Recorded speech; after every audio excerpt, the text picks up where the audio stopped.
14వ తారీఖు 17వ తారీఖు జరగబోయే ఈ గ్రామ పంచాయతీ ఎన్నికలను మరి పెద్ద ఎత్తున కాంగ్రెస్ పార్టీ బలపరిచిన అభ్యర్థుల్ని గెలిపించాలని చెప్పి ప్రజలందరికీ కూడా విజ్ఞప్తి చేస్తున్నా.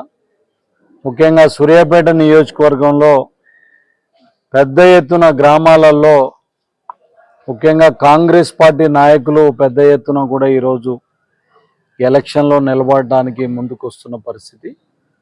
ఈరోజు మా నాయకులందరికీ కూడా విజ్ఞప్తి చేస్తున్నాను, మరి వీలైన కాడ ఏకగ్రీవాలు చేసుకోండి. ఇక మిగిలిన చోట్ల 2-3 అభ్యర్థులు ఉన్నట్టయితే అందరూ కూర్చొని మాట్లాడి గ్రామ పెద్దల సమక్షంలో ఒక అభ్యర్థిని నిలబెట్టుకొని కాంగ్రెస్ పార్టీని గెలిపించుకోవాల్సిందిగా విజ్ఞప్తి చేస్తున్నా. ఎందుకనంటే రాష్ట్ర వ్యాప్తంగా కూడా జూబ్లీ హిల్స్ బై ఎలక్షన్స్ తర్వాత బీఆర్ఎస్ పార్టీ అనేది పూర్తిగా చేతులు ఎత్తేసిన పరిస్థితి కనపడుతుంది. చాలా చోట్లలో బీఆర్ఎస్కు అభ్యర్థులు లేక కాంగ్రెస్ పార్టీ అభ్యర్థుల్ని రెబల్ని ప్రోత్సహించే పరిస్థితి కూడా కనపడుతుంది. మరి గత 2 సంవత్సరాలుగా కాంగ్రెస్ పార్టీ రేవంత్ రెడ్డి గారి నాయకత్వంలో జరిగిన అభివృద్ధిని ప్రజలందరూ కూడా హర్షిస్తూ కాంగ్రెస్ పార్టీని ఆశీర్వదించడానికి ముందుకొస్తున్నారు. నేను ప్రజలందరికీ కూడా విజ్ఞప్తి చేస్తున్నా, స్వీప్ చేయాలి. మొత్తం కూడా 90% పైగా గ్రామాలలో కాంగ్రెస్ పార్టీ బలపరిచిన అభ్యర్థుల్ని గెలిపించుకోవాలి. గత 2 సంవత్సరాలుగా రేవంత్ రెడ్డి గారి ప్రభుత్వం చేస్తున్న సంక్షేమ కార్యక్రమాలు, ముఖ్యంగా పేదలందరికీ ఈరోజు డబుల్ బెడ్రూమ్ ఇల్లులు కట్టియటం కానివ్వండి, ఇందిరమ్మ ఇండ్లు, రైతులకు దాదాపు 22,000 కోట్లతోటి రైతు రుణమాఫీ కానీ, 9 రోజులలో 9,000 కోట్లు రైతు ఖాతాలలో వేసి రైతు భరోసా కానివ్వండి, రైతులకు బోనస్ రూపంలో పెద్ద ఎత్తున ఈరోజు సన్నా వడ్లకు బోనస్ ఇవ్వటం కానీ, ముఖ్యంగా ఒక మాటలో చెప్పాలనంటే 2 సంవత్సరాలలో రైతుల కోసం 1,00,000 కోట్ల నిధులు ఖర్చు పెట్టడం జరిగింది. కాబట్టి మేము రైతులందరినీ కూడా ఈరోజు మమ్మల్ని ఆశీర్వదించమని చెప్పి అడుగుతున్నాం.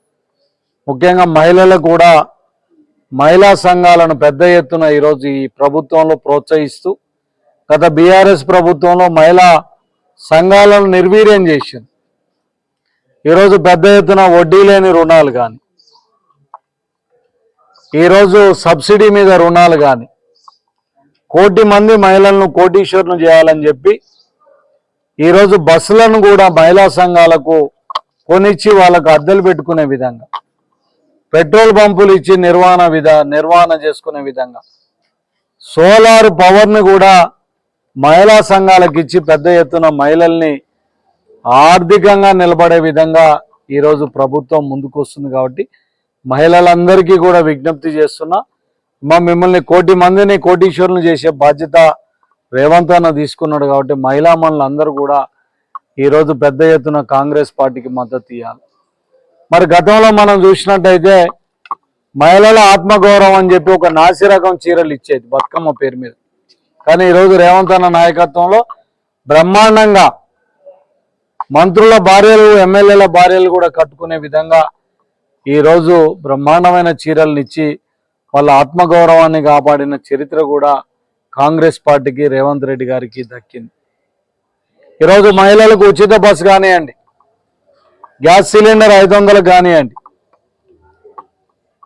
ఈరోజు రేషన్ కార్డుల పంపిణీ కానీ, 200 యూనిట్ల వరకు ఉచిత కరెంటు కానీ, దాదాపుగా 70,000 పైగా ఉద్యోగాలను ప్రభుత్వ రంగంలో నింపడం కానీ, అంటే ప్రతి సంక్షేమ కార్యక్రమాన్ని కూడా ఈ ప్రభుత్వం తీసుకొని ముందుకెళ్తుంది. తెలంగాణను, హైదరాబాదును ప్రపంచ దేశాలతో పోటీ పడే విధంగా ఈరోజు తెలంగాణ రైజింగ్ గ్లోబల్ సమ్మిట్ను కూడా నిర్వహించి, గతంలో రేవంత్ రెడ్డి గారు ఈ తెలంగాణకు 3 లక్షల కోట్ల పెట్టుబడులు తీసుకురావడం జరిగింది. రేపు ఈ సమ్మిట్లో కూడా 4-5 లక్షల కోట్ల పెట్టుబడులు తెచ్చే విధంగా ఈరోజు రేవంత్ రెడ్డి గారు ఒక సైడు ప్రభుత్వ పరంగా ఉద్యోగాలు కల్పిస్తూ, ఇంకొక సైడు ప్రైవేటు పరంగా కూడా యువతకు ఉద్యోగాలు కల్పించు ముందుకు వస్తున్నారు. కాబట్టి వాళ్ళందరినీ కూడా మాకు సపోర్ట్ చేయాలని కోరుకుంటున్నాం. బీసీలందరినీ కూడా విజ్ఞప్తి చేస్తున్నాం, ఈ ప్రభుత్వం రేవంత్ రెడ్డి గారు చిత్తశుద్ధితోటి 42% రిజర్వేషన్ కావాలని చెప్పి ఈరోజు బీసీ కులగణన కానివ్వండి, ఈరోజు అసెంబ్లీలో చట్టం చేసి వాళ్లకు న్యాయం జరగాలి, ఆ వర్గాలు ఎంతమంది ఉన్నారో వాళ్ళకు అంత రిజర్వేషన్ ఫలాలు అందాలని చెప్పి ముందుకు వస్తున్న పరిస్థితిని కూడా గమనించుకొని బీసీలందరూ కూడా ఈ ప్రభుత్వానికి మద్దతు తెలియజేయవలసిందిగా కోరుతున్నాను.